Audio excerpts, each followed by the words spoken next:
kok bisa kamu itu uang 150 juta aja masih hutang, tapi kok kamu mau pergi naik bisnis kelas, mau pergi untuk oplas. Kelihatannya baik memanjakan anak, memberikan anak yang the best, terbaik. Tapi tanpa sadar, orang-orang tua yang terlalu memanjakan anaknya, ini akan menjadi bumerang untuk anaknya. Tuntutan pekerjaan mengharuskan dia tampil seperti itu, gimana ini? Buanglah masalah pada pakarnya. Bersama psikiater. Buat apa susah? Bahtera Yuda 96.4 FM. Kita hari ini mau ngomongin soal BPJS, Dok. Bukan yang untuk uang kesehatan itu, bukan. Budget pas-pasan, jiwa sosialita. Ya akhirnya ya apa ya, pamer lah intinya ya, flexing ya, dengan berbagai macam ragam yang kita pakai gitu ya. Nah ini gimana menurut dokter, ini kenapa sih seseorang itu bisa apa ya, seolah-olah harga dirinya itu akan meningkat kalau dia menggunakan barang-barang mahal? Sebenarnya wajar kalau orang itu menginginkan sesuatu hal ya. Sebenarnya pada tahap tertentu, level tertentu, itu sebenarnya suatu hal yang wajar.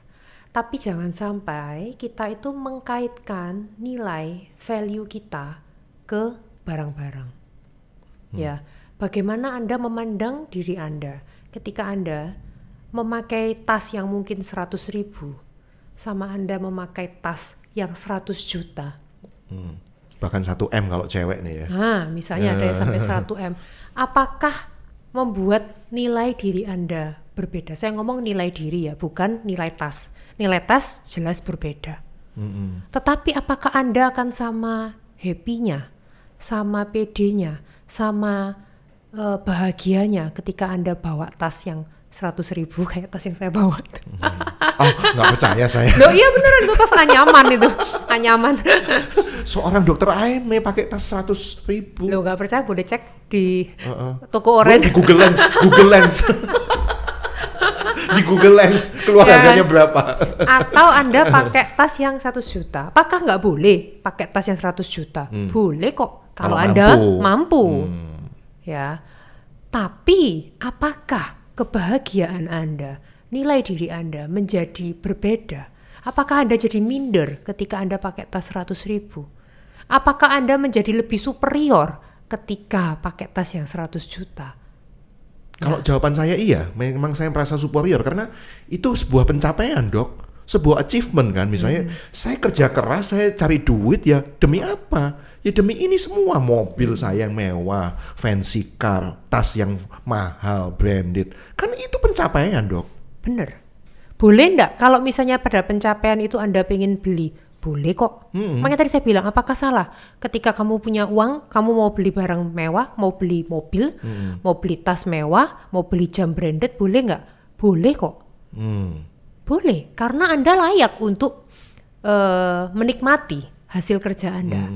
Tetapi yang menjadi problem adalah kalau sudah sampai Anda terlalu mementingkan gaya hidup, sampai tidak lagi rasional dan tidak lagi mementingkan tentang pengeluaran biaya hidup. Nah ini yang tahu dapur ya diri kita sendiri tentunya ya. Orang lain mah mana tahu gitu ya. Orang lain yang nonton, wah dia ini wah pasti orang tajir nih. Ya. Ya kan? Kenapa saya bisa bilang begitu? Karena ada misalnya kayak pasien saya, pasien loh ya, berani loh pinjem sama dokternya.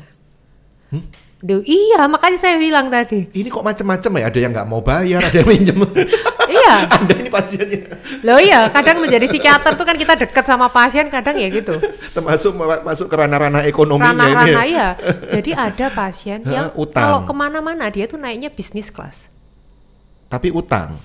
Dia mau operasi plastik. Ya kan? Tapi dia mau hutang sama saya untuk operasinya itu. Saya gitu. nggak tahu untuk apa, dia nggak ngomong. Tapi dia bilang dia mau utang uang sama saya 150 juta. Contoh ini kisah nyata. Nah itu yang kadang saya tanda tanya. Kok bisa kamu itu uang 150 juta aja masih hutang, tapi kok kamu mau pergi naik bisnis kelas, mau pergi untuk oplas. Mau pergi dan belanja, ada yang sampai belanja parfum jutaan itu sampai banyak. Nah ini yang kalau udah seperti ini menurut saya ini yang tanda tanya bermasalah. Something wrong dengan nilai dirimu. Kita naik ekonomi bukan berarti ekonomi kita lebih susah daripada yang naik bisnis. Belum tentu loh. Ya tapi kan ya gengsi kali ya. Nah kalau yang dicari gengsi, kalau memang Anda mampu boleh kok. Tapi jangan sampai itu yang menentukan siapa dirimu. Iya. Tapi dalam hal ini ya, dalam hal tadi yang dokter bilang, ngutang juga bukan artinya dia orang miskin loh. Kan boleh aja utang dalam hal misalnya untuk bisnis ya. Boleh. Kan? Tapi tujuannya untuk apa? Nah ini yang kita kalau tahu. ini yang posisi saya tahu dia mau kalau untuk oplas Anda nggak rela ya? Ya nggak rela lah. Kalau operasi untuk kesehatan mengancam nyawa masih baru bisa mungkin. Dipikirkan ya. Nah, tapi kalau untuk oplas kecantikan,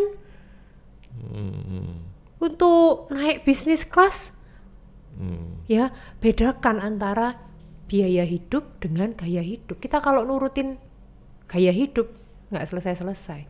Tapi kalau kebutuhan hidup, kalau kita bisa mencukupkan, kita bisa manage, pasti cukup. Oke, tadi dokter bilang tanda tanya. Saya tanda tanyanya 2 ini ya kan. Berarti something wrong-nya itu di cara dia menilai dirinya sendiri gitu.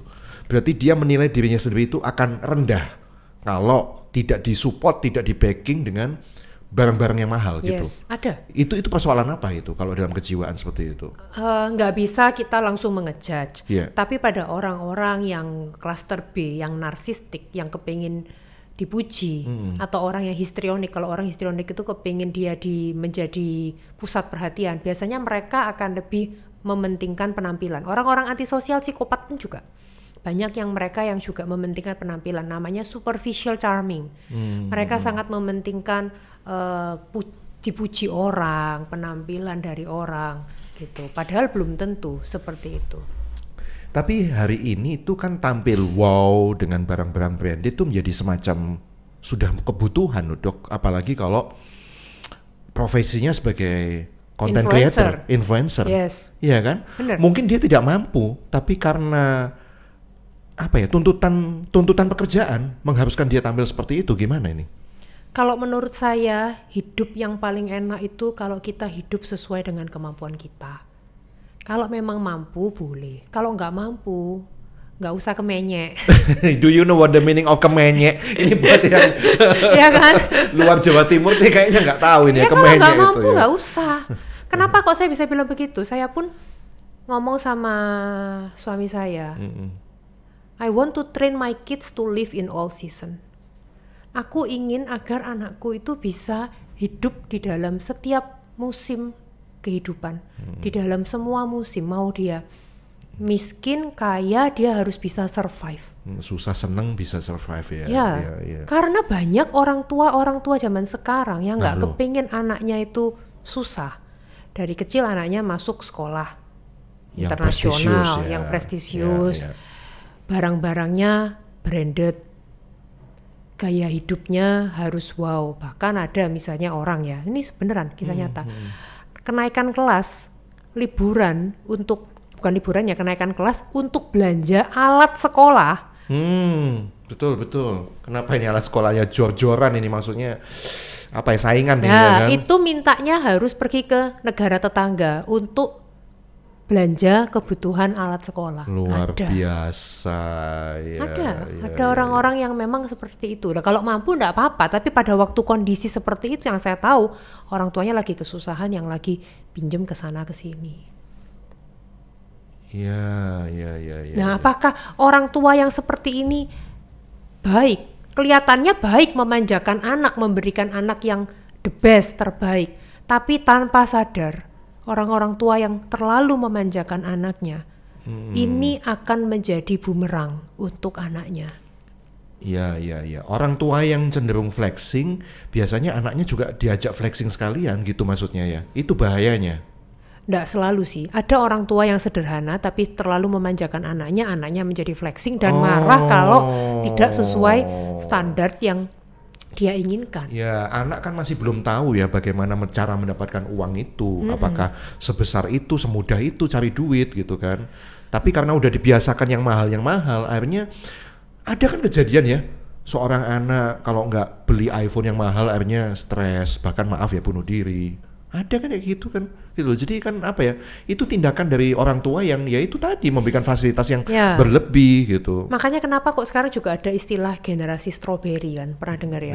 Generasi strawberry itu seperti strawberry yang kelihatannya cantik, merah, ya cantik gitu, tapi begitu dia jatuh, dia terluka, dia rusak langsung. Nah sama pada orang tua yang terlalu memanjakan anak, memang kelihatannya wah cantik, ganteng, badannya bajunya bagus, barang-barangnya branded semua, tapi belum tentu loh dia kalau ada problem itu dia bisa kuat.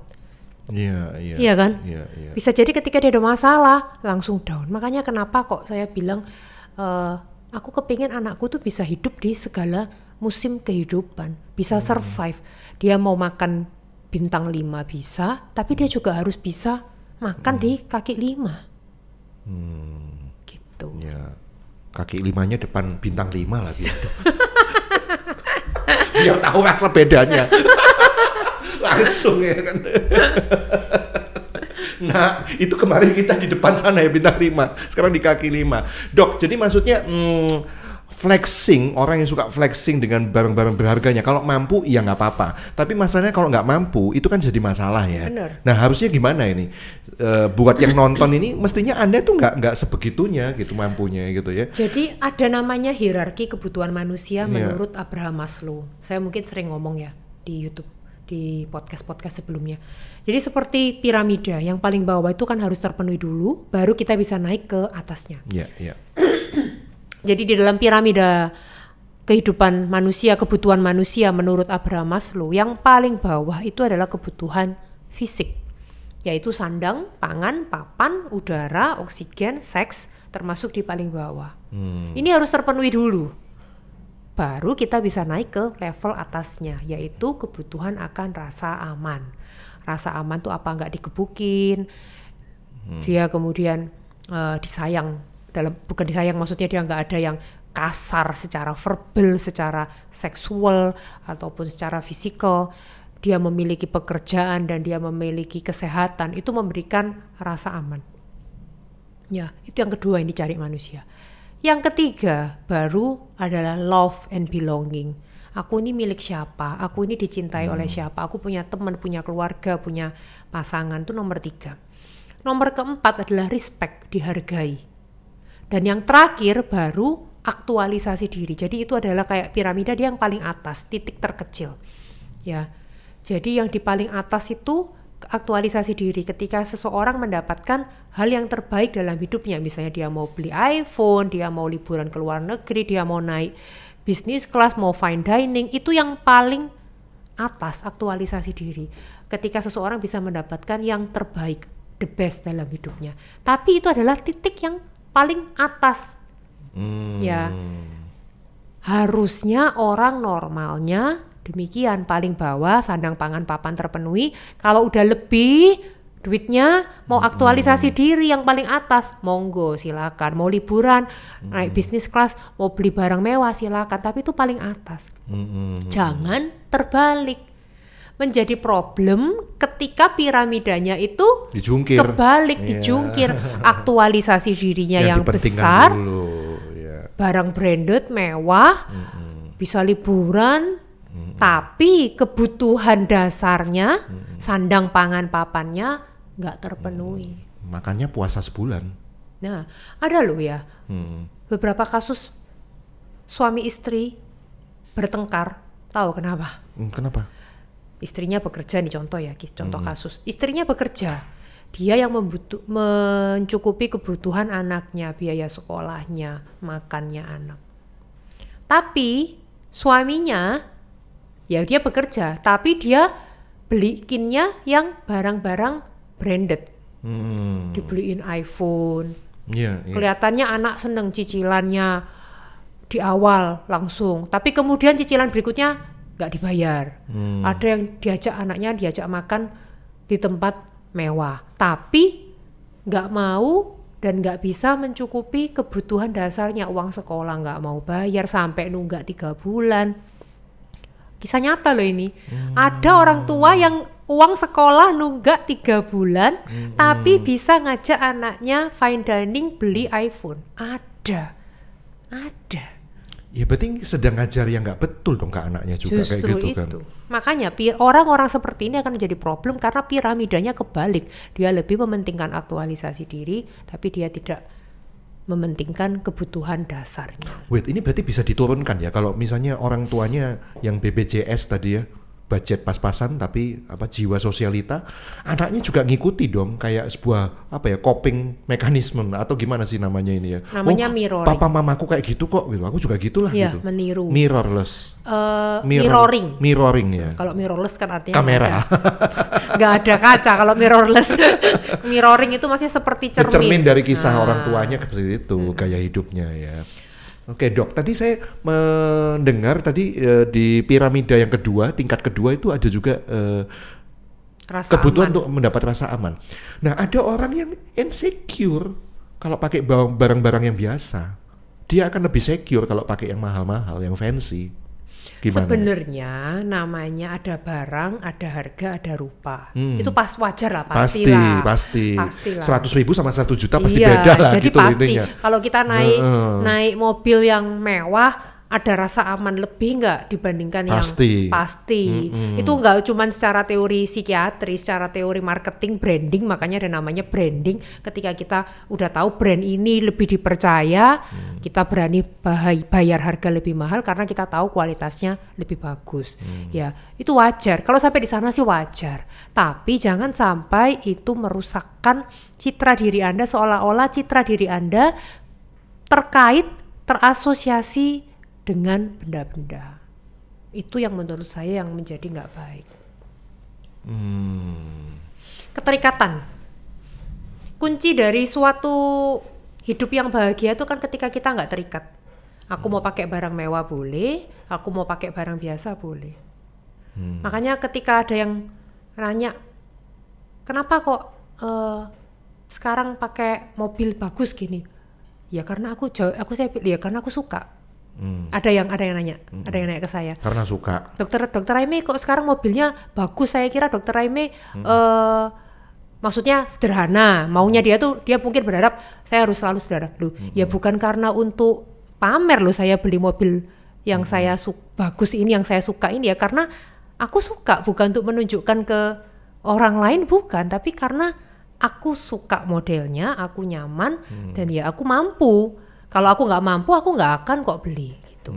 Nah, tapi ada orang yang kebalik, mobilnya mewah, tapi untuk biaya hidup sehari-hari nggak bisa. Itu malah ngerepotin orang itu kayak gitu ya. Nggak ngerepotin diri sendiri tapi ngerepotin orang itu. Apakah nilai saya tergantung kepada mobil mewah ini? Menurut saya enggak. Saya naik mobil biasa pun nggak apa-apa kok.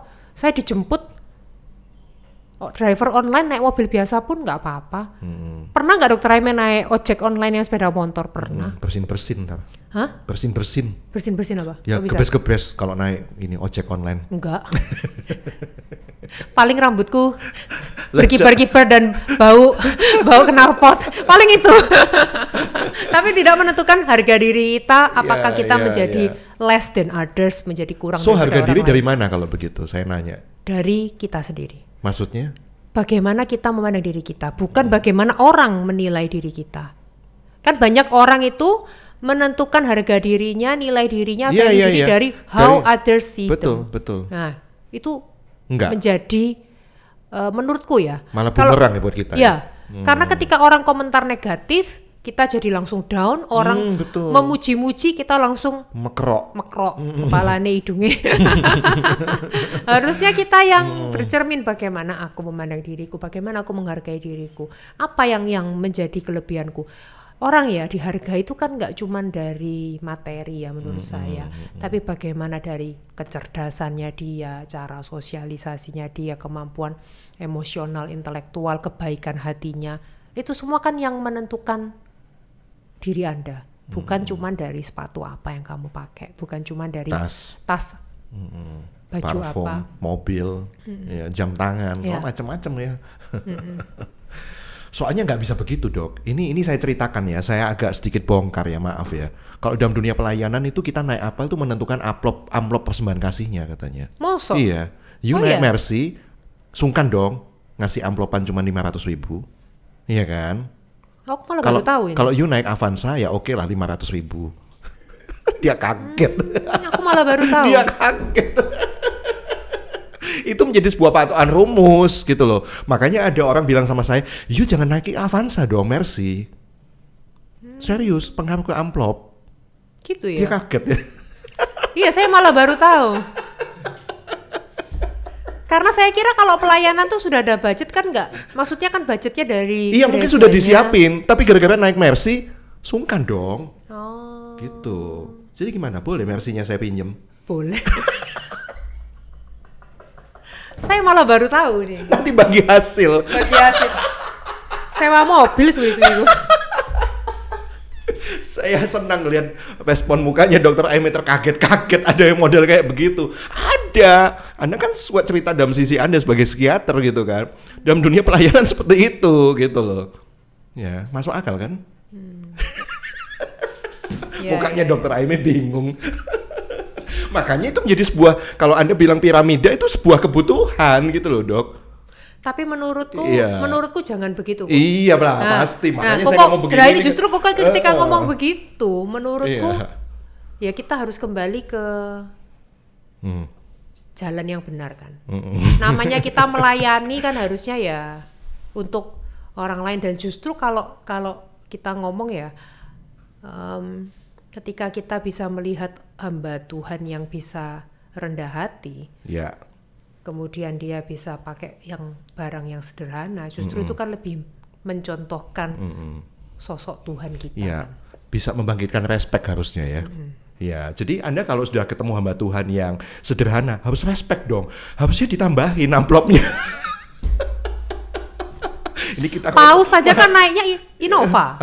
Paus kan naiknya Innova. Nah, makanya bayangannya itu ya. Tapi yang Xenix masalahnya. Kok kita malah bahas brand ini? Ya sudahlah, semoga ini menjadi pencerahan buat Anda. Satu poin yang saya ambil dari Dr. Aimee bahwa ya mestinya salah gitu loh kalau kita mengkaitkan harga diri kita ke barang-barang gitu ya. Jadi harusnya masih banyak kok sisi-sisi yang lain yang kita bisa ambil sebagai sebuah tools untuk mengangkat harkat martabat kita gitu ya, Dok. Kalau mampu boleh nggak barang branded? Boleh dong. Saya juga suka kok barang bagus. Tapi kalau nggak mampu, nggak usah. BPJS, budget pas-pasan, jiwa sosialita kemana-mana pamer ya kan. Walaupun mampu bisa juga dinyinyirin ya, terserah gitu ya. Mau orang nyinyir, wong kita beli dengan duit kita sendiri kok nggak utang gitu ya. Ya soalnya banyak juga, di sosial media kan banyak ya. Nggak cuman komen yang baik, tapi ada juga haters yang wah nyinyir gitu loh kalau kita pakai sesuatu yang mahal. Lah kalau hasil sendiri ya why not gitu loh. Harusnya Anda nggak nyinyir, harusnya Anda malah menjadi sebuah pemacu semangat buat Anda, saya harus bisa gitu kan ya. Makanya yang tadi saya bilang jangan keterikatan. Kamu mau pakai barang branded boleh, tapi ketika pakai barang nggak branded pun nggak usah merasa minder. Ya makanya Dok, itu semua kan berawal dari sosial media, semua kan patokannya dari sana. Oh si ini pakai ini, saya harus pakai itu gitu loh. Buanglah masalah pada pakarnya bersama psikiater. Buat apa susah? Bahtera Yuda 96.4 FM.